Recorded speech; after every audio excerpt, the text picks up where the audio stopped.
એક જ ઘરમાં વારંવાર મૃત્યુ થવું શું સંકેત છે? કારણ જાણીને આત્મા હચમચી જશે. શું તમે ક્યારેય વિચાર્યું છે કે ક્યારેક એક જ ઘરમાં વારંવાર મૃત્યુ કેમ થાય છે? એક પછી એક પરિવારના સભ્યોના અવસાન થવા લાગે છે. કોઈને અચાનક બીમારી ચડે છે, કોઈને દુર્ઘટના બને છે, તો કોઈનું જીવન અચાનક ખૂટી જાય. શું આ માત્ર સંયોગ છે કે પછી કોઈ અદૃશ્ય શક્તિ એ ઘરને અસર કરી રહી છે? ઘણા લોકો કહે છે કે આ તો દુર્ભાગ્ય છે, પણ ગરુડ પુરાણ અનુસાર એવું નથી. આવા પ્રસંગો એ ઘરના આત્મિક સંતુલન તૂટવાની નિશાની છે. ક્યારેક પિતૃદોષ, ક્યારેક ભૂલથી કરાયેલી અશુદ્ધ વિધિઓ, તો ક્યારેક વાસ્તુ દોષ એ ઘરને આવરી લે છે અને મૃત્યુનો ચક્ર શરૂ થઈ જાય છે. જ્યારે એક ઘર દુઃખનું કેન્દ્ર બની જાય, ત્યારે એકમાત્ર શારીરિક જગ્યા ન રહે, પણ અશાંત આત્માઓનો નિવાસ બની જાય છે. ગરુડ પુરાણ કહે છે કે જ્યાં પિતૃઓની આત્માને શાંતિ ન મળે, ત્યાં જીવતા લોકોને ચેન પણ ખૂટી જાય છે. આથી જ વારંવાર મરણ થવું એ સંકેત છે કે આત્મિક જગતમાં કંઈ ખોટું ચાલી રહ્યું છે. આ સ્થિતિમાં માણસ કેટલીય દવાઓ કરાવે, કેટલાક જ્યોતિષની સલાહ લે, કેટલાક ઉપાય કરે, પરંતુ જો મૂળ કારણ એટલે કે પિતૃદોષ અથવા અશુદ્ધિ દૂર ન થાય, તો દુઃખ દૂર થતું નથી. ઘણા ઘરોમાં આવું થાય છે કે કોઈ મરણ પછી વિધિઓ અધૂરી રહી જાય છે, અસ્થિ વિસર્જન યોગ્ય રીતે ન થાય, કે પછી પિતૃઓની શ્રાદ્ધ વિધિ સમયસર ન થાય, અને ત્યારથી શરૂ થાય છે દુઃખનો અંતહીન ચક્ર. ગૃહમાં થતી અશાંતિ, સતત બીમારીઓ, ઘરમાં નિરાશાનો માહોલ, સભ્યો વચ્ચે તણાવ, આ બધું એ જ સંકેત છે કે કોઈ આત્માને શાંતિ નથી મળી. શાસ્ત્રો કહે છે, જ્યાં આત્માઓ અશાંત રહે છે, ત્યાં જીવતા લોકોનું સારા કાર્યનું ફળ પણ અટકી જાય છે. એ ઘરમાં ધન, આરોગ્ય અને સુખનો પ્રવાહ રોકાઈ જાય છે. તો મિત્રો, જો તમારા ઘરમાં પણ વારંવાર આવી દુઃખદ ઘટનાઓ બને છે, તો તેને માત્ર સંયોગ ન માનો. તે આત્મિક સંકેત છે. એક અપીલ કે ઘરના આત્માઓને શાંતિ આપો, વાસ્તુને શુદ્ધ કરો અને પિતૃદોષનું નિવારણ કરો. આગળ આપણે જાણીશું કે ગરુડ પુરાણ અને વાસ્તુશાસ્ત્ર અનુસાર એક જ ઘરમાં વારંવાર મૃત્યુ થવાનું સાચું રહસ્ય શું છે, અને કયા ઉપાય કરીને આ દુઃખના ચક્રને તોડી શકાય છે. જ્યારે કોઈ ઘરમાં સતત મૃત્યુના સમાચાર આવવા લાગે છે, ત્યારે તે ઘરના દરેક સભ્યના મનમાં એક અદૃશ્ય ભય ઘર કરી જાય છે. એક પછી એક જીવ ગુમાવવાનો દુઃખદ અનુભવ માણસને માનસિક, આધ્યાત્મિક અને શારીરિક રીતે હચમચાવી નાખે છે. પણ શું તમે જાણો છો કે ગરુડ પુરાણ મુજબ આવું થવાનું માત્ર સંયોગ નથી, પરંતુ એ આત્માઓ તરફથી મળતો ચેતવણી સંકેત છે. ભગવાન વિષ્ણુએ ગરુડજીને કહ્યું હતું કે જ્યારે કોઈ ઘરમાં સતત મૃત્યુ થાય છે, ત્યારે એ સ્થળ પર પિતૃ આત્માઓને શાંતિ નથી, કોઈ વિધિ અધૂરી રહી હોય, અસ્થિ વિસર્જન યોગ્ય રીતે ન થયું હોય, અથવા પિતૃ શ્રાદ્ધ વિના વર્ષો વીતી ગયા હોય. એવા ઘરોમાં અશાંત આત્માઓ ફરતા રહે છે. તેમનો ઉદ્દેશ ભય ફેલાવવાનો નથી, પણ પરિવારને સૂચિત કરવો કે અમને શાંતિ આપો. આવી સ્થિતિમાં ઘરનું આભાસિક ઉર્જા ક્ષેત્ર, ઉર્જા પ્રવાહ પણ ખલેલ પામે છે. દરેક જીવંત વ્યક્તિની ઉર્જા ધીમે ધીમે નબળી થવા લાગે છે. પરિણામે બીમારીઓ, નિરાશા, આર્થિક નુકસાન અને સંબંધોમાં તણાવ આવવા લાગે છે. ઘણા વખત એવી લાગણી થાય કે ઘર પર કોઈ અદૃશ્ય ભાર છે, જે દરેક આનંદને ચૂસી લે છે. વાસ્તુશાસ્ત્ર મુજબ, જો દક્ષિણ દિશામાં અતિશય અવરોધ હોય કે ઘરના ઈશ્વરીય સ્થાન પર અશુદ્ધિ હોય, તો તે પણ મૃત્યુ ચક્રને જાગૃત કરે છે. દક્ષિણ દિશા યમદેવની માની ગઈ છે, અને જો તે દિશા અવગણાય તો મરણ શક્તિઓ સક્રિય બની જાય છે. એટલે શાસ્ત્રોમાં કહેવામાં આવ્યું છે કે દર વર્ષે એકવાર ઘરના દેવસ્થાને અને પૂર્વજ સ્થાનની શુદ્ધિ અવશ્ય કરવી જોઈએ. ગરુડ પુરાણ આપણને સ્પષ્ટ સંદેશ આપે છે કે જ્યાં આત્માઓ અશાંત રહે છે, ત્યાં જીવતા લોકો શાંતિ ન અનુભવી શકે. એટલે જ મરણ પછીની દરેક વિધિ, શ્રાદ્ધ, તર્પણ અને પિતૃપૂજા શુદ્ધ મનથી અને પુણ્ય રૂપે કરવી જોઈએ. જે ઘરમાં આ વિધિઓ નિયમિત થાય છે, ત્યાં ધન, સુખ અને આરોગ્યનો વાસ રહે છે. આ વિષય માત્ર ધાર્મિક નથી, પરંતુ આધ્યાત્મિક વિજ્ઞાન છે. કારણ કે દર આત્માની કંપન ઘરના પરિવેશને અસર કરે છે. જ્યાં શાંતિ રહે છે, ત્યાં મરણ નહીં, પણ જીવન ફૂલે છે. તો મિત્રો, જો તમને પણ લાગે છે કે તમારા ઘરમાં અનચાહેલા ઘટનાઓ વધે છે, કે ઘરના વાતાવરણમાં ભારે પડછાયો છે, તો એ સંકેત છે કે કોઈ આત્મા તમને સૂચના આપવા માટે બોલાવી રહી છે. આ સમય છે ધાર્મિક અને આધ્યાત્મિક રીતે ઘરને શુદ્ધ કરવાનો, પિતૃઓને શાંતિ આપવાનો અને ભગવાનની સહાય માંગવાનો. આગળ અમે જાણીશું કે ગરુડ પુરાણ અને વાસ્તુશાસ્ત્ર બંને કયા કારણોને એક જ ઘરમાં વારંવાર મૃત્યુ થવાનું મુખ્ય સંકેત માને છે, અને તે નિદાન માટે શાસ્ત્રોક્ત ઉપાય શું કહે છે. ગરુડ પુરાણમાં એક અત્યંત રહસ્યમય પરંતુ સચોટ સમજણ આપવામાં આવી રહી છે.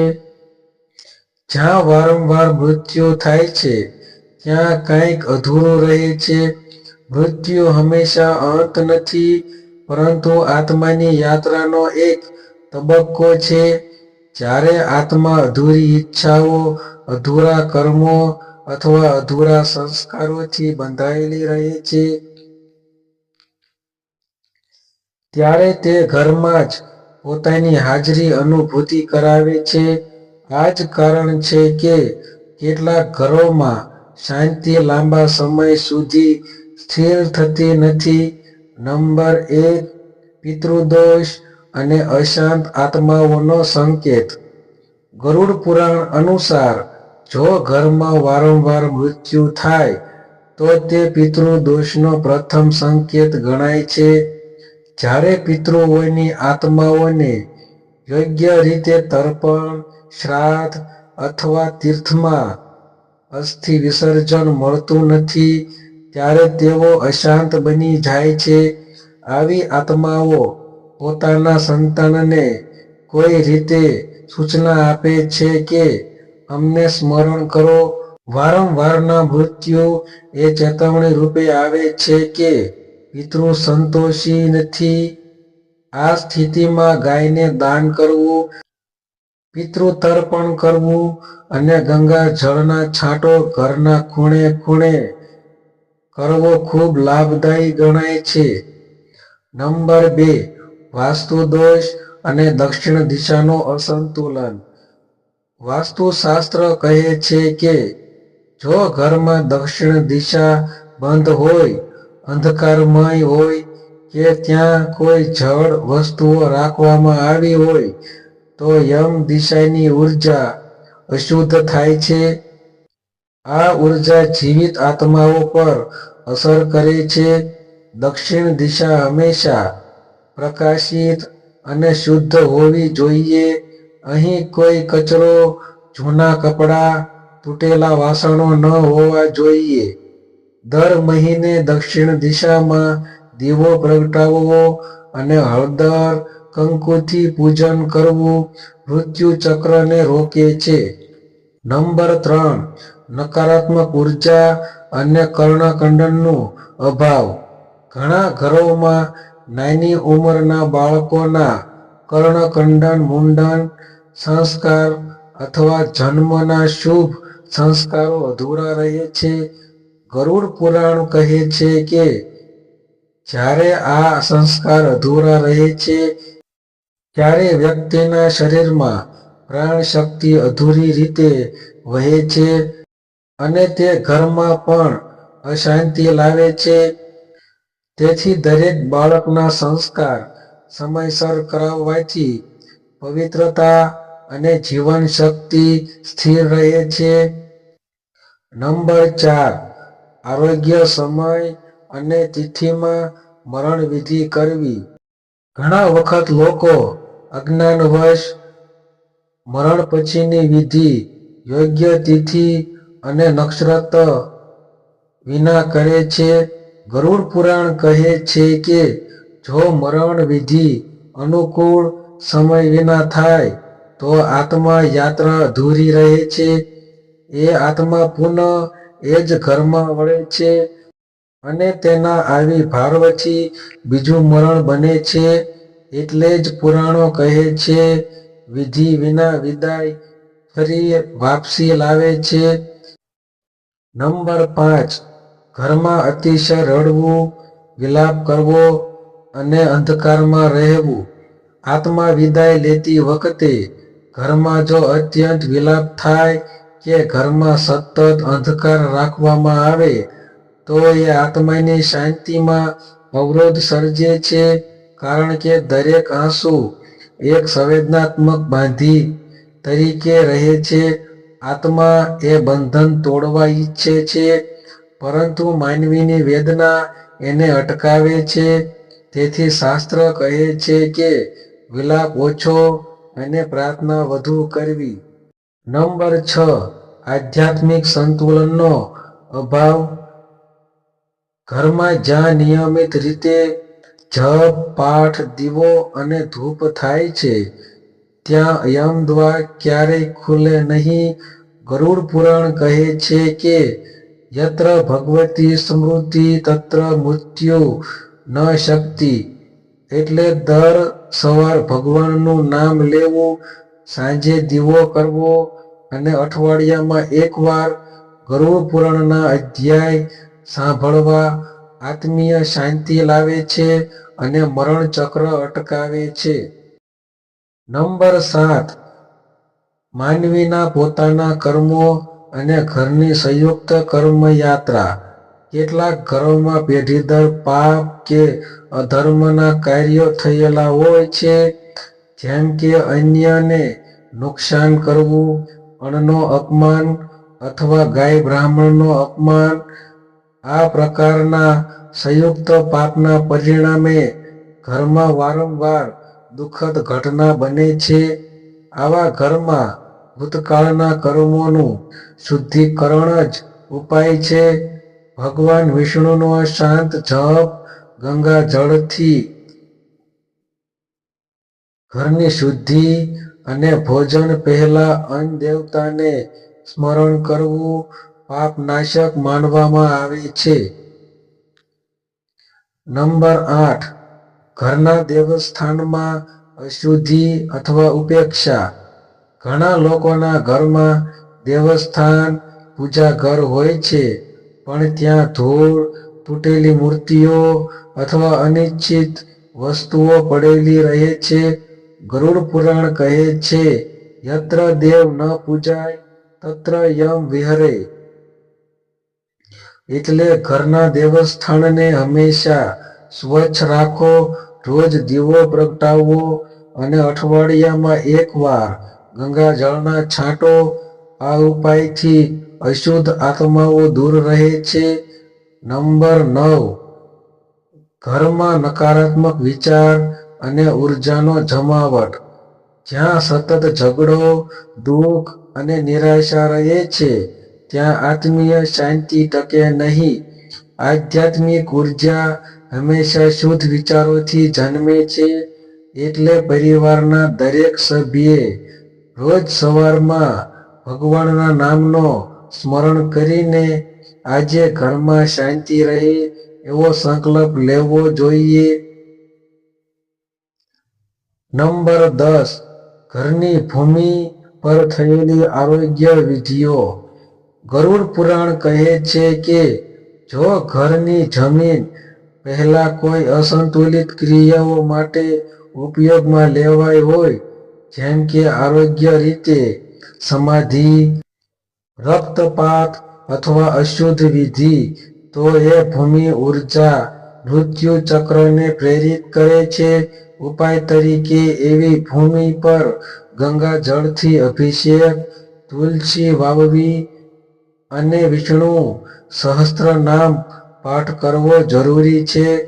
વારંવારના મૃત્યુ કોઈ દૈવી શાપ નથી, પરંતુ સંકેત છે કે એ ઘર આધ્યાત્મિક સંતુલન ગુમાવી ચૂક્યું છે. જો દરેક પરિવાર એ સંકેતને સમયસર સમજે અને શુદ્ધિકરણ કરે તો દુઃખનું ચક્ર તૂટી શકે છે. ગરુડ પુરાણ સ્પષ્ટ કહે છે, શ્રદ્ધા વિના શાંતિ ન મળે. એટલે શ્રદ્ધા સાથે કરેલી પ્રાર્થના, પૂજા અને ઉપાસના જ જીવનને સુરક્ષા આપે છે. મિત્રો, જીવનમાં જ્યારે વારંવાર દુઃખદ ઘટનાઓ બને ત્યારે આપણે બહુ વખત એના કારણને ભાગ્ય, શાપ કે સંયોગ ગણીએ છીએ. પરંતુ ગરુડ પુરાણ આપણને એથી ઘણું ઊંડું જ્ઞાન આપે છે. દરેક ઘટના કોઈ સંકેત હોય છે.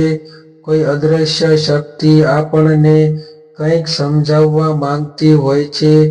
જો એક જ ઘરમાં વારંવાર મૃત્યુ થાય છે, તો એ આપણા માટે ચેતવણી છે કે જીવન અને આત્મા વચ્ચેનું સંતુલન તૂટ્યું છે. એટલે હવે પ્રશ્ન એ નથી કે આ કેમ થાય છે, પરંતુ પ્રશ્ન એ છે, આને કેવી રીતે રોકી શકાય? જવાબ છે શુદ્ધિકરણ, શ્રદ્ધા અને સ્મરણ. દરરોજ સવારે ઘરમાં દીવો પ્રગટાવો, તુલસી પાસે પાણી અર્પણ કરો અને ગરુડ પુરાણ કે વિષ્ણુ પુરાણ સહસ્ત્રનામમાંથી થોડું વાંચો. આત્મા જ્યાં પ્રકાશ છે, ત્યાં અંધકાર ટકતો નથી. જો તમે તમારા પૂર્વજોને યાદ કરીને, ભગવાનને નમન કરીને અને ઘરનું વાતાવરણ પવિત્ર રાખો, તો મરણની દિશા શાંતિમાં પરિવર્તિત થઈ જાય છે. ઘરમાં તુલસીનો છોડ વાવો, અઠવાડિયામાં એકવાર ગંગાજળથી શુદ્ધિકરણ કરો અને સાંજે દીવો સાથે ધૂપ કરો. એ માત્ર ધાર્મિક વિધિ નથી, એ એનર્જી હીલિંગ છે. આવું કરતા તમે માત્ર આત્માઓને શાંતિ આપતા નથી, પણ તમારા ઘરની જીવંત ઉર્જાને પણ નવી શક્તિ આપો છો. આજની વાત એ જ કહે છે કે જ્યારે તમે આધ્યાત્મિક રીતે જાગૃત રહેશો, ત્યારે કોઈ દુઃખદ ચક્ર તમારું જીવન ઘેરી શકશે નહીં. દરેક દુઃખ એ શીખવવાનો સંદેશ છે અને દરેક સંકેત એ પરિવર્તનનો આરંભ છે. જો તમને આ આધ્યાત્મિક વાત હૃદય સુધી સ્પર્શી હોય, તો આ વિડિયો અન્ય લોકો સુધી જરૂર પહોંચાડો. કદાચ કોઈના ઘરમાં આજે આ સંકેત ઉતરી રહ્યો હોય અને તેને આજ માર્ગદર્શનની જરૂર હોય. લાઈફ ચેન્જિંગ 9192 ચેનલ પર તમે આવા જ ગહન, જીવન પરિવર્તન લાવતા અને ગરુડ પુરાણ આધારિત સત્યો દરરોજ સાંભળશો. અહીં કોઈ ડર નહીં, માત્ર જ્ઞાન છે, એવું જ્ઞાન જે આત્માને પ્રકાશ આપે છે. તેથી હમણાં જ સબસ્ક્રાઇબ કરો, બેલ આઇકન દબાવો, જેથી આવતી દરેક આધ્યાત્મિક સચ્ચાઈ સૌથી પહેલા તમે સાંભળી શકો. અને હા, નીચે કોમેન્ટમાં લખજો, હું મારા ઘરને પવિત્ર રાખીશ, આત્મીય શાંતિ માટે પ્રયત્ન કરીશ, કારણ કે એ શબ્દો તમારા સંકલ્પને જાગૃત કરશે. ભગવાન વિષ્ણુ તમારી આત્મા અને તમારા પરિવારને શાંતિ, સમૃદ્ધિ અને દિવ્ય પ્રકાશ આપે, એવી પ્રાર્થના સાથે જય માતાજી.